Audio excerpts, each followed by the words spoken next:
There is a moment that happens to almost every person who builds real wealth for the first time, and almost nobody talks about it. It's the moment you realize that the smartest thing you can do with your money is make sure nobody knows you have it. Not your coworkers, not your extended family, not your old friends, and definitely not your social media followers. Nobody should know. And I know that sounds counterintuitive because everything our culture tells us points in the opposite direction. We're supposed to celebrate wins, we're supposed to share good news, we're supposed to let people see how far we've come, but the people who have actually built lasting generational wealth, the ones who are truly free, will tell you something different. They'll tell you that the day they stopped broadcasting success was the day their wealth really started to grow. Today we're going to talk about why telling people you have money is one of the most financially dangerous things you can do, why acting like you're still broke is one of the smartest long-term strategies, and how the combination of these two habits has quietly made more millionaires than any investment strategy ever has. The moment other people find out you have money, you start paying a tax that doesn't show up on any government form. Let's call it the visibility tax.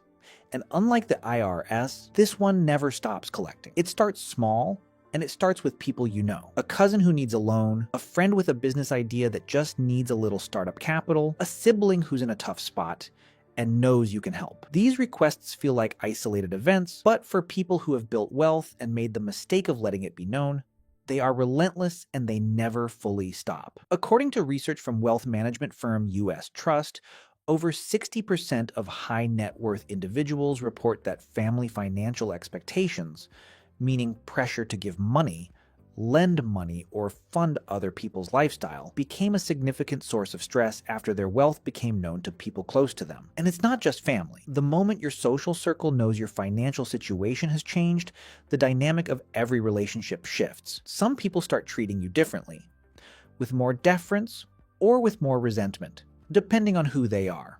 Some start expecting you to pick up every check, fund every group trip, and carry every shared expense because you can afford it. Others start measuring their own lives against yours in ways that quietly damage friendships that meant something. There's also the professional cost. Once colleagues or business partners know your financial position, you lose negotiating power in almost every room you walk into. The contractor who doesn't know what you're worth will quote you a fair price. The one who just saw your new car in the driveway will quote you something else entirely. You see, visible wealth in professional settings is almost always a liability. And the people who understand this protect their financial information the way they protect any other competitive advantage, carefully and deliberately. Now let's talk about the other side of this, because this is where the real strategy lives. Acting like you're still broke, or at least acting like you're still the same person you were before the money showed up, is not a performance of humility. It is a deliberate financial strategy used by some of the most successful wealth builders in American history, and the data behind it is overwhelming. In his landmark research, Dr. Thomas Stanley found that the majority of American millionaires live in middle-class neighborhoods, drive used or modestly priced vehicles, shop at regular grocery stores, and would be completely unrecognizable to a stranger as wealthy. They aren't doing this because they don't enjoy their money. They're doing it because they understand something that most people don't.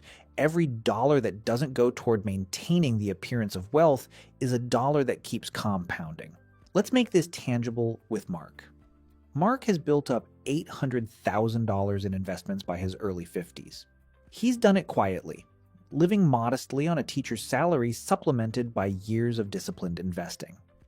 At this point, Mark has two choices. He can start living like what he's become.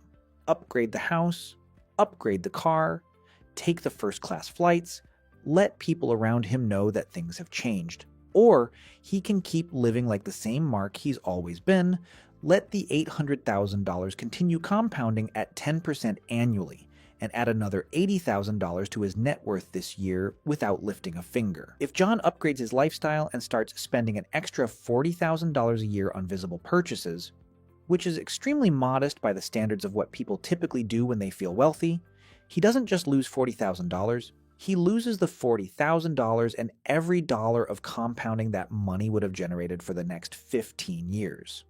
At a 10% return, that 1 year of lifestyle inflation costs John closer to $167,000 by the time he retires. And that's just 1 year. Multiply that pattern across a decade and the number becomes genuinely staggering. The people who stay rich are the ones who never let their lifestyle catch up to their net worth. That's not a mindset. That's a math problem. And they know it. So how do you actually do this? How do you build wealth without broadcasting it? And how do you protect what you've built from the visibility tax? Here are the rules that wealthy people quietly live by. Rule 1. Your financial life is private information. Your income, your net worth, your investment balances, your savings rate, these are not topics for casual conversation. Not at dinner parties, not at family gatherings, not on social media, and not with coworkers. The same way you wouldn't share your medical records at a barbecue, you don't share your financial picture with people who don't have a legitimate reason to know it.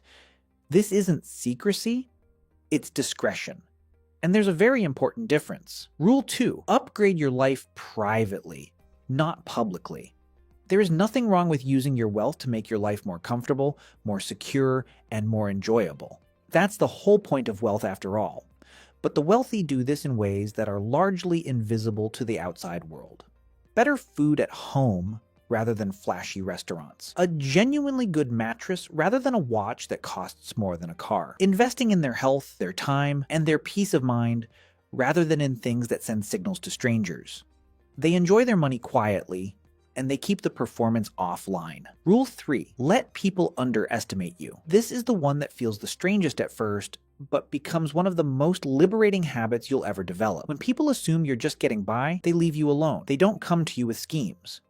They don't quietly resent you. They don't recalibrate their expectations of what you owe them. Being underestimated financially is one of the most powerful positions you can occupy. And the people who figure this out early protect it fiercely. Rule 4, be especially careful in the beginning. The first few years after a significant financial jump, a business sale, an inheritance, a major investment win, a rapid income increase, are when most wealth gets squandered. Not because of bad investments, but because of social pressure. People around you notice the change before you've fully processed it yourself, and the pressure to celebrate, to share, to spend, to prove, it all feels real and immediate. The people who protect their wealth through this window are the ones who come out the other side with something permanent. Here's the thing I want you to carry with you after this video. Real financial freedom is quiet. It doesn't need an audience. It doesn't need validation from people who knew you when. It doesn't need to be posted, announced, or confirmed by anyone else's reaction. The wealthiest people you will ever meet are the ones you would never suspect.